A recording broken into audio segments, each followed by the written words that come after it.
ನಮಸ್ಕಾರ.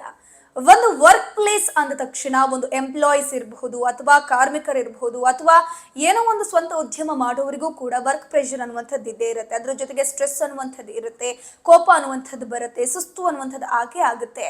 But at the end of the time ಏನಾಗುತ್ತೆ, ನಮಗೆ ವರ್ಕ್ ಅನ್ನುವಂಥದ್ದು ಇಂಪಾರ್ಟೆಂಟ್ ಆಗಿರುತ್ತೆ. ಯಾಕಂದ್ರೆ ಅದರಿಂದನೇ ನಮ್ಗೆ ಸಂಬಳ ಬರುತ್ತೆ ಅಥವಾ ಅದರಿಂದ ನಮ್ಗೆ ಖುಷಿ ಸಿಗುತ್ತೆ ಅನ್ನುವಂಥ ನಿಟ್ಟಿನಲ್ಲಿ ನಾವು ಕೆಲಸವನ್ನ ಮಾಡ್ತೀವಿ. ಜರ್ಮನಿಯಲ್ಲಿ ಒಂದು ಹಾಸ್ಪಿಟಲ್ ಅಲ್ಲಿ ಒಂದು ಆಘಾತಕಾರಿ ಘಟನೆ ನಡೆದಿದೆ. ಏನಪ್ಪಾ ಅಂತಂದ್ರೆ, ಜರ್ಮನಿ ಒಂದು ಹಾಸ್ಪಿಟಲ್ ನಲ್ಲಿ ಒಬ್ಳು ನರ್ಸ್ ಇರ್ತಾಳೆ. ಆಕೆ ಅಂಡರಲ್ಲಿ ಸುಮಾರು 50 ಪೇಷಂಟ್ಗಳು ಇರ್ತಾರೆ. ಆ ಪೇಷಂಟ್ಗಳನ್ನ ಅಟೆಂಡ್ ಮಾಡುವಂತಹ ಕೆಲಸ ಇವಳದ್ದಾಗಿರುತ್ತೆ. ನೋಡ್ಕೊಳ್ಬೇಕು. ಆಸ್ ಯೂಶುವಲಿ ನಮ್ಮಲ್ಲೂ ಕೂಡ ಪೇಷಂಟ್ಗಳನ್ನ ಅಟೆಂಡ್ ಮಾಡುವಂತವ್ರು ನರ್ಸ್ಗಳೇ ಆಗಿರ್ತಾರೆ.